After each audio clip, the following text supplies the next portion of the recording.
한동훈이 그렇게 감추려던 것이 결국 터져나왔습니다. 익명 뒤에 숨어있던 수상한 정황들이 하나둘 사실로 드러나는데요. 모두를 경악하게 만든 그 충격적 실체 지금 바로 공개합니다. 2차 종합특검이 한동훈을 향해서 칼을 뽑아 들었습니다. 제가 이 종합특검 측의 연락을 좀 취해가지고 취재를 해봤습니다. 입도 뻥끗 안 해. 절대로 말 안 하네. 하지만 그냥 불렀겠느냐 라고는 얘기를 하더라고요. 그냥 불렀겠느냐. 기대가 되죠. 종합특검이 남아있는 활동기간 이제 한 3주가 채 남지 않았습니다. 8월 23일까지가 종합특검의 활동기간입니다. 하지만 한동훈은 계속해서 출석 여부를 이래저래 소울질하면서 갈까 말까 가지 말까 이런 식으로 지금 눈치를 보는 것 같습니다. 하지만 한동훈을 향해서 칼을 뽑았다는 것은 나름 종합특검이 뭔가를 잡았다라는 것을 의미하거든요. 마지막 수사 대상으로 한동훈을 뽑았다는 것 역시도 뭔가를 잡고 있기 때문에 뭔가 포착했기 때문에 그런 게 아닐까 싶습니다. 종합특검은요 법을 바꿔서 다시 한 달간 수사기간을 늘렸기 때문에 이번이 사실상 마지막입니다. 더 이상 연장되기는 어렵다라고 보는 것이 더 정확할 겁니다. 마지막 수사 대상으로 한동훈을 지목한 걸까요? 엊그저께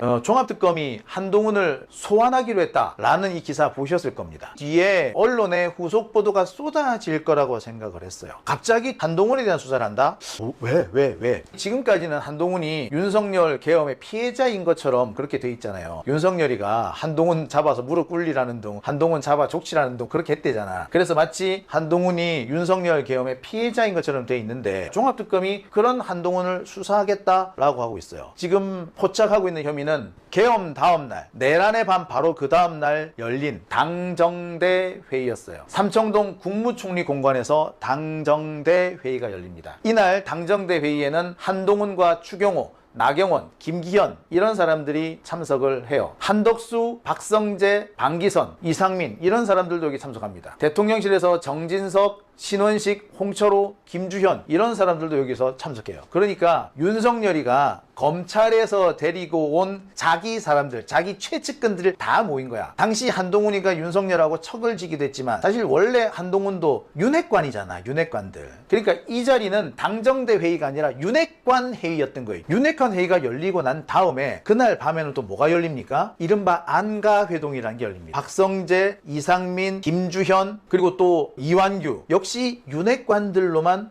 회의가 열려요. 두 번째 윤핵관 회의인 안가회동에서 박성재, 이상민, 이완규, 김주현 이들은 윤석열의 탄핵과 검찰 공수처 수사, 특검 수사에 대비한 논리 개발에 들어갑니다. 그래서 윤석열이가 탄핵을 당할 수도 있고 특검 수사를 받을 수 있는데 거기 그때 이렇게 대처해야 한다. 그래서 탄핵도 막고 수사도 막고 그렇게 하자라고 작당을 해요. 그게 어디입니까? 그게 바로 안가회동입니다. 근데 이 안가회동은 뭐 이후에 열렸다? 당정대 회의 다음에 열려요. 이게 2시, 안가회동이 6시. 그리고 당정대 회의에 참석했던 사람들 중에 윤석열 당시 남아있던 최근들 김주현, 박성재, 이상민 이런 사람들이 여기 또 모인 거예요. 따라서 이 당정대 회의라는 거 하고 안가회동은 뗄래야 뗄 수 없는 한 묶음인 거예요. 더 황당한 얘기 해줘요. 당정대 회의는 어디서 열립니까? 삼청동 국무총리 공관에서 열립니다. 그러면 안가회동은 어디서 열리느냐? 역시 삼청동 안가에서 열려요. 국무총리 공관과 안가, 삼청동 안가 걸어갑니다. 걸어서 100m 밖에 안 걸려요. 제가 그때 이 그림을 그려가면서 설명을 드렸던 걸로 기억을 합니다. 여기에 청와대가 있잖아요. 청와대 앞에 길이 이렇게 쭉 나 있습니다. 이렇게 북악산으로 올라가는 길이 있죠. 여기에 이제 북촌에 여러 가지 상가들이 쭉 있을 거예요. 여기 식당들 맡기고 있는 데 있죠. 여기쯤에 보면은 금융연수원이라고 있습니다. 그리고 더 가면 감사원도 있죠. 그리고 더 올라가면은 국군 서울병원, 국군 통합병원이 있어요. 서울지구병원이 있어요. 그러면은 여기에서 삼청동 국무총리 공관 어디? 여기 있어요. 총리공관. 총리공관에서 조금 위에 여기 뭐가 있다? 여기에 안가가 있습니다. 이 총리공관과 안가 사이 요런 골목이 하나 더 있어. 이 골목 맨 앞에 공중화장실이 하나 있어요. 예, 공중화장실 있고 왜 그 산길 올라간 길 있죠. 등산로 있죠. 그쪽에 있는 한옥 건물이 사실은 안가입니다. 총리공관과 안가는 진짜 걸어서 100m예요. 그런데 총리공관에서는 오후 2시, 안가는 오후 6시. 그럼 그 두 개 연관이 없 없다라고 볼 수 있겠습니까? 당연히 연관이 있는 거지.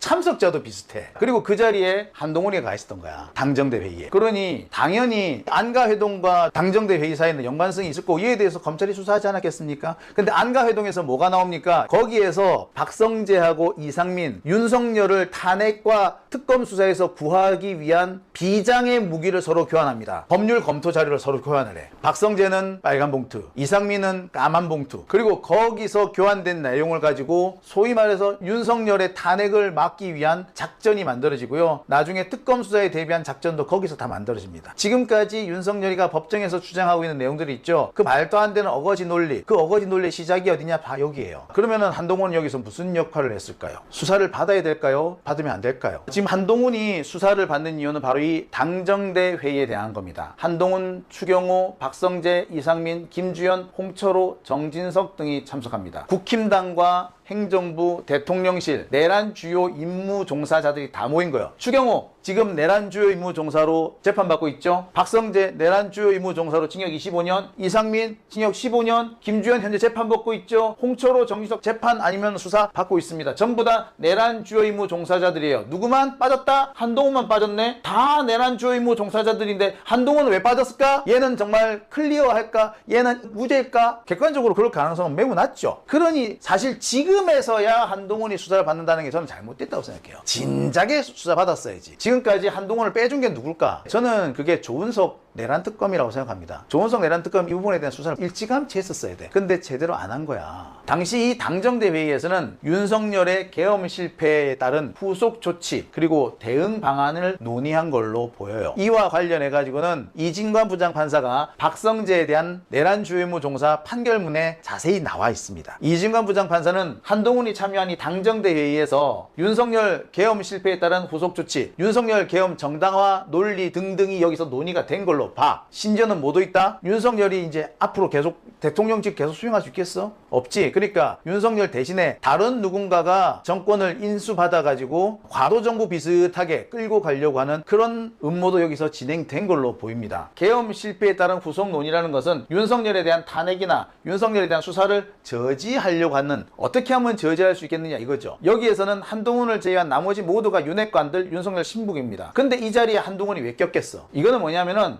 윤석열 신복들이 한동훈을 데리고 와가지고 니한테 권력을 이양해 줄 테니 우리의 계획에 협조해라. 우리가 윤석열 탄핵과 수사를 막으려고 하는데 네가 여기 협조해라. 사실 이때 한동훈의 협조 없이는 윤석열의 탄핵 막을 수가 없었습니다. 막판에 한동훈 친한계에서 윤석열 탄핵에 찬성하는 바람에 윤석열이 탄핵이 되잖아요. 그때 윤석열한테 탄핵 투표를 던진 사람이 누굽니까? 지금 울산시장하고 있는 김상욱이잖아요. 그렇게 된 거예요. 한동훈을 제외한 나머지 당정대 회의 참석자들은 한동훈을 설득할 필요가 있었던 거예요. 윤석열 가지고는 더 이상 정권 유지가 안 되니까 윤석열은 자진 사퇴시키는 방향으로 하고 대신에 탄핵이나 수사는 우리가 막아주자. 대신에 한동훈 니한테 권력 줄게. 네가 협조만 해라. 사실 지금에서 하는 게 오히려 늦었죠. 제가 이런 얘기를 하면 어떤 분들 야 너무 오버하는 거 아니냐? 라고 하실지 모르겠습니다. 그래서 근거를 하나 제시하겠습니다. 박성재 내란 주요 임무 종사 1심 판결문을 보겠습니다. 판결문에 보면은 12월 4일 내란이 실패로 끝난 바로 그날 오후 2시 당정대 회의가 열립니다. 그리고 그 이후에 안가회동이 열리죠. 그러면서 그렇게 얘기를 합니다. 윤석열이 이상민과 김주현에게 내란 범죄 수사에 대한 대응 방안을 마련하라고 지시를 합니다. 그리고 안가 모임을 그래서 하게 됩니다. 그리고 그에 앞서 당정대 회의를 여는데 여기에서도 대응 계획이 논의가 됐고 그리고 비상계엄의 정당성이나 불가피성에 대한 논리를 만들었다. 그게 어디서 했다고? 당정대 회의에서 했다고. 이 당정대 회의에 누가 있었다고? 한동훈이 있었다고. 그게 어디에 나온다고요? 박성재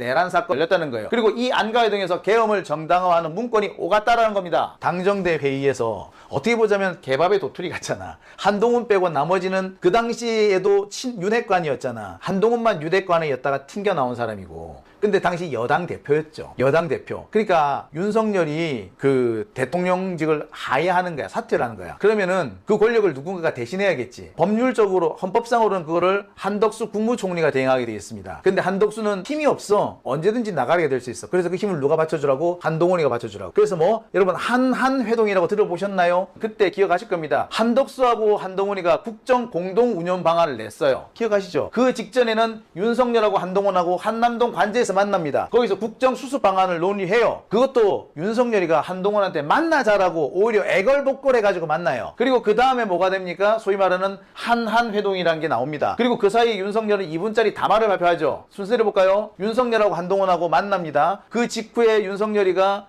국민들께 죄송합니다 라는 사과문 발표해요. 그리고 난 다음에 뭐가 한다고? 정권을 공동으로 운영하는 방안을 서로 논의하고 합의한 거예요. 이 자리에서. 여러분 기억하시죠? 이게 6일, 7일, 8일이야. 6일 윤석열하고 한동훈하고 만나요. 맨 처음에 4일 당정대 회의 안가회동, 6일 윤석열하고 한동훈 만남, 7일 윤석열이 대국민 사과문 불편을 드려서 죄송합니다. 그 다음에 뭐 한독수 한동훈 회동, 이게 8일. 어떻습니까? 이 과정에서 한동훈이 윤석열 그 내란 세력하고 어떤 딜을 했는지 여기서 딱 나오지 않아요? 이거 수사해야 되겠죠. 그래서 이번에 2차 종합특검에서 한동훈 보고 야 너 출석해봐 라고 요구를 한 겁니다. 이 상황을 보면요, 한동훈은 사실상 내란에 가담을 한 거예요. 내란 가담 혐의가 명백합니다. 그리고 새로운 내란을 기도한 거나 다름없어요. 한덕수는요 국무총리이기 때문에 대통령 권한 대행의 역할을 합니다. 하지만 한동훈은요 그냥 여당 대표일 뿐이에요. 권력을 나눠 가질 아무런 근거가 없어요. 그와 관련해서는 옛날 그 당시 홍준표도 지적을 하죠. 이거는 사실상 새로운 내란입니다. 한동훈 지가 뭔데 권력을 나눠 가진단 말이야. 이 부분에 대해서 이번에 종합특검이 수사를 하겠다는 겁니다. 그동안 종합특검 칼을 갈고 기다렸어요. 사실 선거 전에 한동훈을 소환할 예정이었다고 해요. 5월 달쯤에 준비를 하고 있었는데 갑자기 한동훈이가 선거에 출마해버린 거야. 선거에 출마를 해버렸기 때문에 여기서 한동훈 국회의원 후보자 출신이라서 소환을 못한 거예요. 그러고 있다가 이번에 한동훈한테 소환을 통보한 겁니다. 한동훈이 제가 알기로는 시간을 좀 끌은 거로 알아요. 그래서 이번에 지금 공개적으로 소환장이 간 겁니다. 종합특검에서 한동훈 쪽에 연락을 해가지고 언제 오실라요? 한번 오시지요? 라고 했는데 한동훈이 들은 척도 안 했대. 그러니까 이번에 종합특검 쪽에서 더 이상 못 기다린다, 공개해라 이렇게 된 거예요. 이 말은 결국 종합특검이 한동훈에 대한 자료, 증거들을 축적했다는 것을 의미합니다. 무엇보다도 이상민, 박성재 이 둘의 재판 과정에서 상당히 많은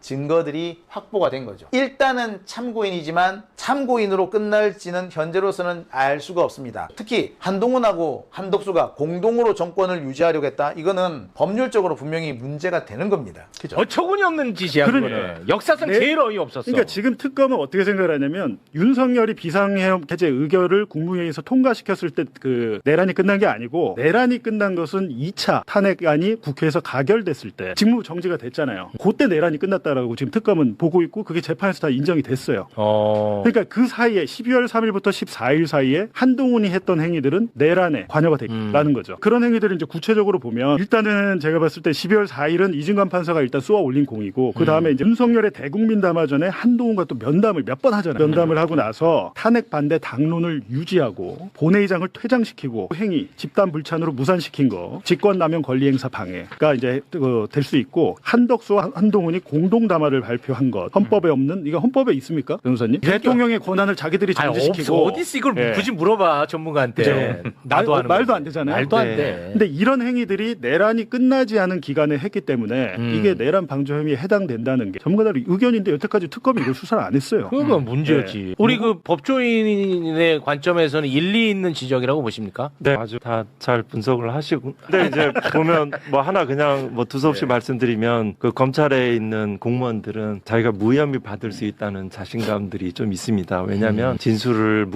거부하거나 또 조서의 날인을 거부하거나 각종 증거물들에 대해서 삭제하고 관련자들과 진술을 속칭 입맞춘다고 하는 뭐 이런 식으로 해서 그런 지점이 있고요. 당시에 말씀하신 대로 현재 참고인 신분인데 그러면 그 당시에 이제 내란 세력과 이제 그 역사적인 장면으로 보면 그 혼돈스러운 시기에 그 정권의 유지, 그 정당의 권력의 유지들, 그 차기 권력에 대한 그 숨가쁜 욕망과 그 움직임들이 아마 있었을 것 같아요. 그런 속에서 이제 과연 내란과 결별하기로 마음을 먹었다면 이 부분에서 그 특검에서 비교적 의지를 가지고 수사하려고 했을 때 진실을 얘기하도록 출석 이제 전화 통지를 하는데 연락이 안 되고 그래서 마침내 출석 요구에까지 이른 상황이니까 적극적으로 진실을 진술해서 그 책임을 그 내란의 그 총체적인 과정의 진실을 밝히는데 네. 도움을 줬으면 좋겠습니다. 그렇습니다. 아니, 근데 본인이 이미 정치적 수사에 협조할 생각이 없다라고 얘기를 했고 통지 못 받았다고 했는데 아마 출석을 안 할 것 같아요. 그러면 안 하면 3번 정도 안 하면 체포영장 체포해야지. 해야 되는데 여기서 제가 가장 중요하게 본 게 뭐냐면 한동훈이 내란 방조가 되려면 윤석열의 비상계엄이 불법이라는 걸 알고 있었어요. 알고 있었어야 되는데 한동훈이 알고 있었을까요? 몰랐을까요? 알고 있죠. 어떻게 알았을까요? 자기 잡으러 온 거 얘기했잖아. 본인이 얘기하고 본인의 책에 썼대. 12월 3일 밤에 본인이 얘기했잖아. 믿을 만한 분으로부터 체포명령에 너 있으니까 국회 가면 너 잡아 죽일 거야. 그거 알고 있잖아. 그겁니다. 불법 비상계엄이라는 걸 본인이 인식하고 있어요. 그렇지. 이게 중요합니다. 인식을 한 상태에서 그 다음 날부터 행위를 지속한 거예요. 그렇지. 이거는 좋았다. 법조인이 아닌 일개 기자가 봐도 말도 안 되는 일인데 이거 좋았어. 여기에 대해서 내란 특검에서 진짜 뭐 했냐는 거예요. 아, 이거 좋았다. 종합특검이 지금 뒤늦게 했는데 요거를 좀 종합특검이 잘 메이드를 하면 종합특검 연장 한 번 더 해줘야 된다. 아, 이거 좋았다. 그 포인트. 이 사건은 이제 혹시 예전에 있었던 거라서 모르는 분들을 제가 네. 짤막하게 30초 요약해드리면 간단한데 국민의힘에 한동훈 대표와 그 당시 대표였죠. 작년 이제 2024년 11월경입니다. 사건은 이제 4월부터 쭉 일어났는데 한동훈 대표의 딸, 부인, 장인, 장모, 모친 이런 이름으로 익명 게시판에 들어가서 윤석열과 김건희를 이제 비난하고 뭐 개목줄 걸어라. 그 이제 여러 가지 글이 있어요. 어떤 사람은 사설을 올리고 어쨌든 당시에 당정 갈등이 있었잖아요. 대통령실하고 한동훈 갈등이 있을 때 자신의 가족들을 이용해서 익명으로 비난하는 글을 썼던. 근데 그게 들켰던 사건이에요. 예. 근데 이게 본질은 뭐냐면 그게 원래 익명 게시판이었어요. 국민의힘 들어가면 익명으로 써서 아무도 쓴지 몰라요. 당원이지만 땡땡땡으로 나와요. 예. 이게 중간에 근데 당원이라는 건 무슨 말이냐면 휴대폰으로 우리 그 인증번호 받는 거 있죠. 예. 정말 빡세게 받아요. 이건 주민등록보다 더 빡센 겁니다. 실시간으로 받고 들어가기 때문에 이거는 만약에 그 뚫었다 그러면 정보통신망법 위반으로 또 걸려요. 그래서 이렇게까지 위조하면 범죄가 커집니다. 그래서 사실상 휴대폰 인증까지 하기 때문에 당원만 들어갔다고 보면 나머지 가족들이 당원이었겠죠. 들어갔는데 거기 들어가면 원래 익명이니까 땡땡땡으로 나와요. 근데 그때 어떻게 되냐면 중간에 에러가 나가지고 중간자만 땡이 된 거예요. 그러니까 최지은이면 최땡은 이런 식으로 예. 한동훈이면 한땡훈. 근데 이게 우연의 일치일지 모르지만 이제 네티즌들이 추론을 해본 거예요. 예를 들면 한동훈 대표의 이제 지인 중에 허수옥 이분 여사 그냥 허땡옥 흔한 이름이 아니거든요. 예. 장인어른 진영구 진땡구 어. 8명 정도가 추구장창 일관성 있게 김건희하고 윤석열을 비난하는 글이 나와. 이상하잖아요. 그 갈등이 있을 때. 그래서 이 당원 게시판이 에러가 나서 누군가가 이제 신고를 했어요. 이건 한동훈이 한 거다. 네티즌 난리 났는데 이 기사를 처음에 윤석열 쪽 태극기들 쪽에서 유튜브에서 막 난리가 난 거예요. 예. 그래서 제가 그 기사를 처음에 접하고 나서 유튜브를 접했죠. 그래서 한동훈 거의 죽일 놈 됐었죠 그때 당시. 그렇죠. 근데 저는 이게 제 PR이지만 그 레거시 미디어에서 제가 처음 썼어요. 처음에 우리 부장이 그러더라고. 너 혹시 이거 아니면 정말 짜치는 짓 하게 된다. 무슨 게시판 같냐 임마. 그러니까 이 내용을 잘 몰라요 사람들이. 모르는데 왜 화제가 됐냐면 그 가족들 아이디를 보면 밤 11시 27분부터 2분 간격으로 김건희 윤석열 욕하는 글이 붙습니다. 그러니까 이 말은 뭐냐. 조직적이네 나름. 한 명이 민증을 쫙 깔아놓고 들어가서 썼을 가능성이 높다는 거죠. 한 지붕 세 가족입니까? 할아버지 쓰시고 할머니 쓰시고 여기 쓰고 물론 익명 게시판 쓸 수 있어요. 욕할 수도 있죠. 그게 중요한 게 아니라 대통령과 한동훈이 이제 갈등이 있었는데 당대표와 그게 익명 게시판에서 그런 식으로 이제 포격을 했는데 이게 문제가 된 거는 사실은 포인트가 이거예요. 단순히 익명 게시판 쓰면 당원 몇 명 된다고 자기들끼리 보는 거지 솔직히 누가 알겠어요? 그게 아니라 모 매체가 친한계라고 불리는 모 기자가 그걸 따다가 기사화시키는 거예요. 여론이 이렇다라는 그렇죠. 식으로. 당원 안내. 게시판에 들어가 보니 본인은 못 들어갈 거 아닙니까? 익명 게시판이니까 그 기자 본인은 못 들어갈 거 아니에요. 예. 그러니까 예를 들면 당원인 취재원 있으니까 들어가서 당원인 사람한테 얘기를 해달라고 해요. 내지는 캡처를. 그럼 내용을 듣잖아요. 그럼 그건 사실 아닙니까? A란 사실을 가지고 B라는 여론을 만들어요. 또 B라는 여론이 나니까 A에서 또 증폭되는 거야. 그럼 이건 뭐냐면 사실 여론 조작의 성격이 있다는 거예요. 그러니까 기사화 시켜서 지금 윤석열과 김건희가 잘못하니까 국민의힘 당원들 익명 게시판에서도 윤석열 욕하는 목소리가 많습니다 라고 기사가 나온다는 거죠. 그럼 그거를 누가 설계했냐가 이제 중요한 거예요. 이건 여론 조작이니까. 그러면 지금 이건 이제 추정의 영역입니다만 네. 해당 행위자가 누구라고. 저는 추정이 아니라 한동훈이라 생각해요. 네. 한동훈이다. 한결같이 그렇게 그건- 말씀하셨어요. 예, 예. 예, 예. 그리고 저는 이번에 당무원사 위원회 얘기했는데 제가 왜 취재라고 기사를 썼냐면 저는 딴 거보다는 그때 사무총장 당시에 이제 서범수 사무총장 통화를 했거든요. 통화를 한 다음에 그럼 간단하잖아요. 그 익명에 땡땡땡 욕한 게 한동훈 전 대표의 가족이 맞냐 아니냐만 확인해 주면 돼요. 간단하잖아요. 이게 뭐 어려운 게 아니죠. 고소고발로 갈 것도 아니에요. 지금 장인한테 전화해서 장인은 혹시 그런 글 쓰셨습니까? 3초면 끝. 근데 그게 왜 그렇게 어려운지 2달, 석 달을 가는 거예요. 그래서 당내에서도 한동훈 대표가 이걸 한 거 아닐까라는 여론이 일기 시작한 거예요. 근데 중요한 거는 저는 정치적으로 봐요. 쓴 거는 물론 잘못됐지만 강수영 변호사님이 뭐 예를 들면 네티즌한테 막 동접 욕먹고 있는데 강 변호사님 가족들 중에 와이프나 형이나 동생이 강 변호사님 공격하는 사람들에게 악플 좀 썩기로 써니 그게 뭐 인간적으로 이해 못할 바는 아니지 않습니까? 그럴 수도 있죠, 인간적으로는. 근데 중요한 거는 그게 아니라 강수영 변호사가 그게 걸렸는데 아니라고 했다는 거예요. 이게 사실이냐라고 물어봤을 때 대답을 뭉개거나 내지는 아니라는 식으로 얘기를 하는 거예요. 맞다 아니다를 정확히 말하지도 않고. 네. 그러니까 이거는 정치인의 정확히 말하면 거짓말과 정직의 문제로 넘어간 거죠. 왜냐면 당대표였으니까. 그래서 한동훈 전 대표가 제가 이 기사 쓰고 나서 저를 비롯해서 유튜버들 있죠. 이 문제 제기한 사람을 고소한다 했거든요. 근데 고소 안 당한. 안 들어왔어. 그때 법률위원장이 누구냐면 주진우 의원이에요. 주진우 법률위원장 발로 이 허위 사실을 예. 고발하겠다 이렇게 얘기를 하더라고요. 서울청에. 근데 아직도 고발 안 했어요. 그래서 제가 이 자리에서 한 번 더 고발을 해주세요, 제발. 왜 아직도 고발 안 합니까? 저를 허위 사실로 고발을 해주세요. 기사를 썼으니까. 저는 자신이 있거든요. 대신에 제가 주진우한테 딱 한마디 더 할게요. 똑같이 말인데 주진우 본인 이름 거세요. 그래야 제가 무고죄 들어가니까. 맞잖아요, 변호사님 아시잖아요. 제가 회사 변호사 물어보니까 당으로 걸면 안 된다고 하더라고요. 여기까지 모든 법률 서비스를 제가 그대로 제공하도록 하겠습니다. 변호사 선임은 여기에게. 네. 제가 볼 때 이쯤 되면 그렇게까지 고발한다 했으면 사망유의 둘 중에 하나는 끝장 봐야 되는 겁니다. 네, 제가 아니면 제가 기자 그만둘 테니까 만약에 사실이면 배지 내려놓으세요. 고체로. 걸었어. 저는 나름대로 취재를 해가지고 쓴 거고 제 요지는 뭐냐면 지금도 한동훈 전 대표 쪽이 뭘 어떻게 살라미를 치냐면 한땡훈이라는 사람이 실제 동명이인이 있어요. 예. 그래서 누군가가 썼나 봐요. 근데 제가 문제 제기한 건 한땡훈을 제기한 게 아니거든요. 그 가족 8명의 장인, 장모 이 사람들 있죠. 이 사람들이 한동훈 전 대표의 진짜 실제 가족인 것 같다. 본인이 썼는지 안 썼는지 모르죠. 제가 안 봤으니까. 예를 들면 알바를 고용해서 한 명이 썼든 한동훈 친인척 중에 누구 한 명이 시간 남는 사람이 밤 11시에 나머지 거 짝해서 썼든 대리로 썼든 그건 모르겠어요. 본질은 뭐냐면 실명이 아닌 사람이 대리에 썼든 아무튼 익명이 들어가서 썼다는 거예요. 그게 한동훈 전 대표의 가족일 가능성이 높다. 가능성이 높다가 아니라 저는 맞다고 봐요. 제 취재 결과는. 예. 한동훈 전 대표의 가족이 가족 명의로 썼다는 거죠. 한동훈과 이준석의 사법 리스크 한번 얘기를 해볼 텐데요. 한동훈 당원 게시판 사건을 지금 수사를 재개했습니다.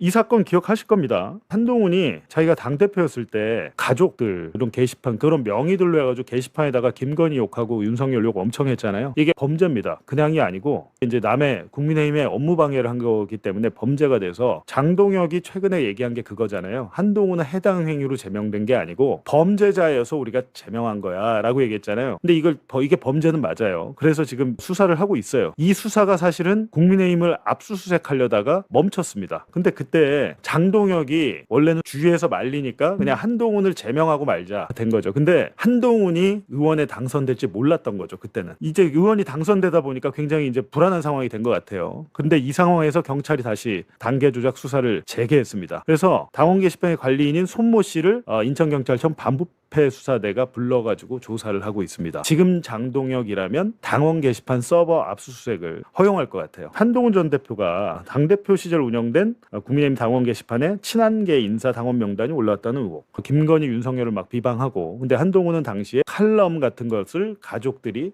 퍼날랐을 뿐이다. 이렇게 얘기하는데 그런 내용은 아니었던 걸로 제가 기억을 합니다. 그리고 시민단체 고발로 수사가 착수가 됐는데 한 차례 무혐의를 받았고 재고발에 따라 수사가 제기됐다. 제가 보니까 여기서 핵심은 서버를 국민의힘의 그 당원 게시판이 있는 서버를 압수수색할 수 있느냐 없느냐예요. 여태까지 다 막았잖아요. 근데 지금 만약에 장동혁이 서버 압수수색을 협조를 하게 되면은 파장이 진짜 클 것 같습니다. 이거는 왜냐하면 한동훈이 저도 이제 이 수사가 다시 될 거라고 생각을 안 했는데 생각을 해보면 현직 의원인데 당원 게시판 되게 불미스러운 일이잖아요. 큰 범죄는 아니라고 볼 수도 있습니다만 굉장히 짜치는 일이잖아요. 창피한 일이고 대통령이 되겠다는 사람이 게시판을 조작한다? 그의 본인이 했는지 아닌지 모르겠지만 그의 가족들이 한 거는 본인이 지금 인정을 했으니까 여기에 대해서 만약에 유죄 기소가 된다든지 하면 어찌됐든지 본인도 지금 피고발인이기 때문에 피의자입니다. 걸핏하면 이재명 대통령 범죄자 피의자라고 외치던 한동훈이 본인이 피의자 신세인 데다가 그 한동훈을 비롯한 국민의힘이 극구 반대하는 그 조작 기소 특검을 하게 되면은 한동훈 그리고 주진우 의원은 기본으로 수사를 받고 그리고 수많은 의원들이 거기에 연루가 될 거예요. 그래서 이게 결코 간단한 수사가 아닙니다. 그리고 이제 이준석 같은 경우에는 정의한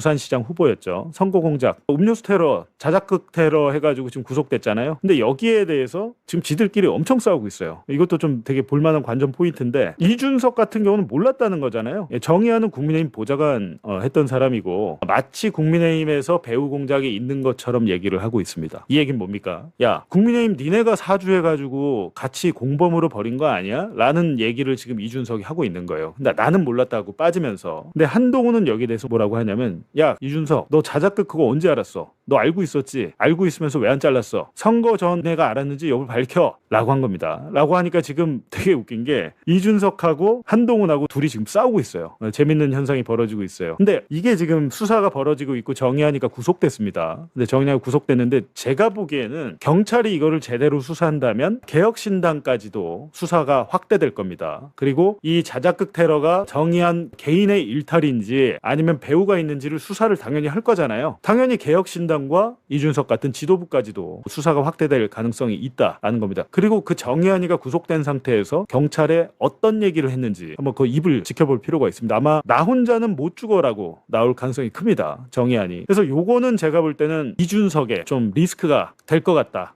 라는 겁니다. 그리고 이준석은 그것도 있네요. 그 예전에 그거 아시죠? 대전에서 업자한테 룸사롱하고 성접대 받았다. 대전 그 사건 아실 텐데 그 사건이 일단 한번 끝났잖아요. 그것 때문에 이제 국민의힘 이준석이 당대표 할 때 윤석열한테 가로세로 연구소 방송 이후에 나중에 징계를 먹고 결국엔 쫓겨나게 됐던 건데 경찰 수사는 그때 당시 일단 일단락이 됐었어요. 근데 이번 작년 대선 때 그 성접대를 했다고 하는 그 업자 아이카이스트 김성진 대표가 감옥에 있습니다. 사기 혐의로. 감옥에 있는데 김성진이 이준석을 공직선거법 위반 혐의로 고발했어요. 왜? 어떤 내용이냐? 아니 내가 분명히 접대를 했는데 접대를 안 받았다고 성접대를 안 받았다고 방송이나 이런 언론에서 거짓말을 했다. 저 사람이 허위사실 유포를 했다라고 해서 김성진 그 아이카이스트 대표가 이준석을 고발했습니다. 이 사건 지금 수사 중이에요. 그러니까 지금 적어도 이준석은 그 수사가 하나가 있고 그리고 그때 당시 이준석이 저도 개혁신당이 저를 고발했구나. 제가 이제 그 성접대 의혹 당일에 그 아이카이스트 김성진의 휴대전화 포렌식 파일을 입수를 해서 이거 제가 작년 대선 때 제가 뉴스타파에서 보도했던 겁니다. 보니까 김성진이 그날 대전에 있는 유성 룸사롱 간 것까지 아마 부인을 못할 거예요. 근데 이준석 갔기는 갔는데 성접대는 받지 않았다 뭐 이런 입장 같아요. 근데 그 당시에 아이카이스트 김성진 대표가 룸사롱 접대 중에 밖에 있는 자기의 운전기사에게 문자 메시지를 보냈는데 그 오늘 내가 준비한 약 그거 이준석 대표 주세요. 이렇게 돼 있더라고요. 근데 그 약이 무슨 약이냐? 그래서 성기능 관련 약이 아니냐 그런 의혹들이 작년 대선 때 이제 불거졌었고 그거는 뭐 제가 아니고 이 성접대를 담당했던 장의사란 분이 여기저기서 많이 떠들었던 걸로 기억을 하는데 그 사건이 끝난 게 아닙니다. 지금 그 사건이 지금 아직 살아있다. 수사가 되고 있다라는 건데 어떻게 됐는지 모르겠습니다. 그 이후에 언론에 나오질 않아가지고 선거된 지 한참 지났는데 그걸 아직도 종결을 안 했을까요? 종결이 됐을 가능성도 있고 아니면 계속 수사 중일 가능성도 있는데 그 부분 한번 좀 기다려 봐야 될 것 같습니다. 개혁신당은 그래가지고 이건 주진우 얼굴은 아닌데 그죠? AI가 이렇게 그렸습니다. 이건 주진우 얼굴이 아닌 걸로 이렇게 개혁신당은 우린 몰랐어. 그리고 경찰도 공식 통보가 없었어. 알고 보니까 이 정의한이가 선거 기간에 경찰 수사를 받다가 가서 자백을 했대요. 사실은 제 자작극이 맞습니다. 관심을 끌려고 했습니다. 자백을 했는데 얘네는 지금 몰랐다라고 얘기를 하는데 주진우 이 사람도 저거잖아요. 아마 조작기소 특검하면 수사받을 사람인데 왜냐하면 윤석열 정권 때 대통령실 법률비서관 했어요. 경찰이 자백을 숨겼다고 하면서 경찰 지휘 라인을 고발한 그러니까 경찰이 선거에 개입했다. 지금 이 주장을 얘들은 하고 있는 건데 어찌됐든 주진우는 여기 왜 꼈는지 모르겠습니다만 굉장히 지금 재밌는 상황이라는 거예요. 재밌는 상황이다. 그래서 결국에는 개혁신당이 이 자작극 테러를 언제 알았냐 이거 지금 기사 내용들은 그런데 제가 볼 때는 그게 아닙니다. 이 사건이 왜 커질 것 같으냐면 이 아버지 있잖아요. 개혁신당 이거 제가 말씀드렸었는데 개혁신당 부산 출마자 10명 중 8명이 한 단체 출신인데 이게 정의안이에요. 아버지가 이 정근이라는 사람이에요. 정근이라는 사람인데 정의안의 아버지가 그린 닥터스라는 봉사단체를 했는데 개혁신당 부산 출마자 10명 10명 중에 8명이 이 그린닥터스 봉사단체의 출신입니다. 활동했던 사람들, 이런 사람들 지금 여기에. 근데 이게 말이 안 되잖아요. 우리가 봤을 때도. 근데 제가 볼 땐 여기서 뭐가 있다는 겁니다. 지금 정의안의 아버지 정근이라는 사람이 부산에서 꽤 유명한 사람인가 봐요. 병원을 온병원이랑 큰 병원 하나 봐요. 단체에 있는 청년들이 대거 개혁신당의 공천을 받고 개혁신당과 관계가 돼 있다. 이거는 우연이 아니잖아요. 근데 이런 부분에 대해서 경찰 수사가 이루어지는데 당연히 수사가 어디로 가겠습니까? 선의로 뭐 공천을 줬을 수도 있지만 아닐 수도 있잖아요. 공천의 대가, 공천 헌금. 사실은 정의안이라는 애가 저 누군지도 우리가 대부분 모르는 사람인데 국회에서 보좌관 비서관 했던 사람이 부산시장 후보가 되기가 쉬운 일은 아닐 겁니다. 근데 거기에 대해서 정말로 순수해서 정의안이라는 사람이 능력이 무지무지하게 뛰어나가지고 공천을 했다고 이제 개혁신당은 얘기하겠지만 제가 볼 때는 그렇지 않습니다. 이게 통상적인 패턴으로 보면 이 공천이 단순한 우연이 아니란 것은 정의안뿐만이 아니고 이 아버지랑 뭔가 엮여 있다라는 정황이 지금 발견이 된 겁니다. 그러니까 지금 한동훈, 이준석 되게 재밌는 양상이 됐어요. 조금 이렇게 합치는 듯 하다가 최근에 여러 사건을 두고 지금 자기들끼리 싸우기 시작했는데 다행입니다. 그리고 그 장동혁 대표 정말 잘해주고 저는 그분이 진짜 그 일관성 하나만은 저는 장동혁 대표를 인정합니다. 인정하고 흔들림이 없어요. 그리고 그게 보통 멘탈로 할 수 있는 일이 아닙니다. 정말 잘 해주고 계시고 갑자기 이제 안철수가 튀어나오기 시작했어요. 국힘의 얼씬도 말라 복당 반대. 갑자기 이분이 튀어나오셔가지고 아주 큰일을 하고 계십니다. 지금 왜 그러냐면 한동훈이 국민의힘에 들어온 순간 안철수가 다음 대선에 나오기 어렵다라고 이제 본인이 그렇게 생각한 거죠. 그래서 안철수가 그것 때문에 추경호 재판 나가가지고 아니 추경호가 우리 당사로 모이라고 하기 전에 이미 한동훈이 우리 당사로 모이라고 했어요라는 증언을 한 겁니다. 한동훈을 제거하려고. 지금 현재는 안철수가 장동혁과 손을 잡았지만 한동훈을 완전히 끊어낸 다음에 본인이 이제 차기 당대표 아니면 차기 대권을 나가려고 합니다. 근데 저 이분은 참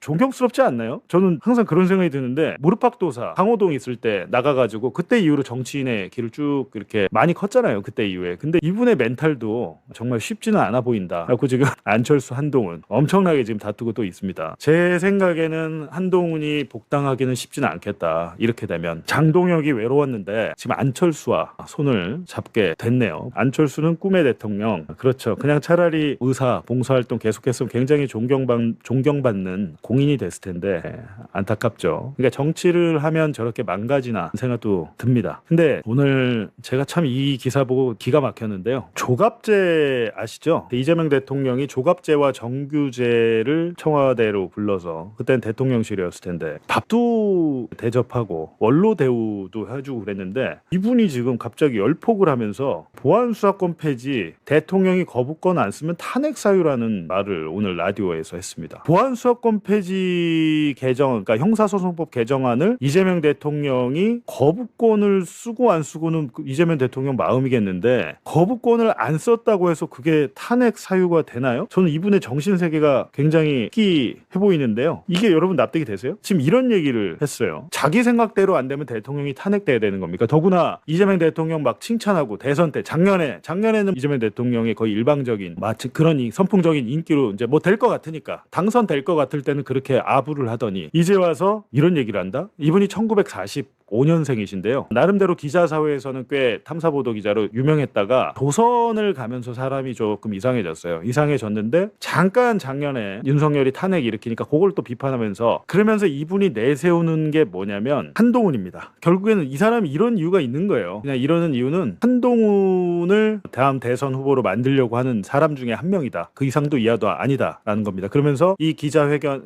오늘 라디오 출연해서 한동훈이 창당을 해야 된다. 복당은 지금 어렵다고 본 거죠. 복당은 어려워요. 지금 보다 보니까 창당을 해야 되는데 부산이 원래 이 보수의 중심이야. 서울이나 부산, 특히 부산에서 창당을 하라고 하는데 조갑제만 이런 게 아니고요. 조중동이 다 이러고 있습니다. 조중동이 사실상 차기 대권 후보, 제가 보기엔 그래요. 대권 후보를 한동훈으로 낙점했어요. 한동훈에게 굉장히 우호적인 기사가 많습니다. 한동훈이 특히 말만 꺼내면 이재명 대통령 욕을 막 하잖아요. 비판을 막 하는데 그런 것들을 기사를 굉장히 많이 실어주고 그러니까 결국에 저쪽에서는 조중동이나 조갑재 같은 사람에게는 자기들의 보수의 희망은 한동훈뿐이 없다라는 건데 우리나라 국민이 검사 윤석열을 대통령으로 앉혀놓고 어떤 일을 겪었나요? 이 한 번 겪었는데 그 밑에서 꼬북 노릇을 하던 한동훈을 대통령으로 찍을 수 있나요? 만약에 진짜 그런 식으로 해서 한동훈이 대통령이 된다면 대한민국은 어떻게 될까? 한동훈이 윤석열이 뭐 비판하고 지금 그러지만 본인이 대통령 되면 자기가 모셨던 그리고 자기에게 벼락 출세를 안겼던 윤석열과 김건희는 바로 사면되겠죠. 당연히 사면되고 아마 제가 예측하건대 김건희는 국회의원 출마 같은 걸 할 겁니다. 정치로 나갈 거예요. 그런 날이 안 오리란 법이 없어요. 지금 미국에서 트럼프 대통령 하고 있잖아요. 트럼프도 한 번 했다가 떨어졌다가 다시 돌아와서 지금 트럼프가 하고 있는 짓을 보십시오. 트럼프가 작년에 2조 넘게 벌었답니다. 트럼프가 코인 같은 걸로 말도 안 되는 이해충돌 별짓거리를 다 해도 트럼프를 어떻게 하지 못해요. 만약에 검사 한동훈이 윤석열이는 술이라도 많이 먹고 정신이 혼미하지만 한동훈은 술도 안 먹는데요. 콜라 마신답니다. 술 취하지 않은 윤석열이 어떤 폭정을 저지를지는 너무도 뻔하게 저는 보이는데 지금 이런 것들에 대해서 저쪽에서는 한동훈을 유력한 차기 대선 주자로 밀고 있고 그 플랜대로 지금 가고 있습니다. 왜 가고 있냐면 민주당이 지금 분열돼 있잖아요. 민주당이 싸우고 있잖아요. 한동훈이 저렇게 막 설치고 그래도 아무도 견제를 하지 않습니다. 쟤는 그러니까 쭉쭉쭉쭉 그렇게 언론과 조중동과 손을 잡고 저렇게 나갈 텐데 이 부분에 대해서 저는 나중에 진짜 피눈물 나게 후회하는 순간이 한번 올 것 같다라는 생각이 듭니다. 진짜로 생각이 들어요.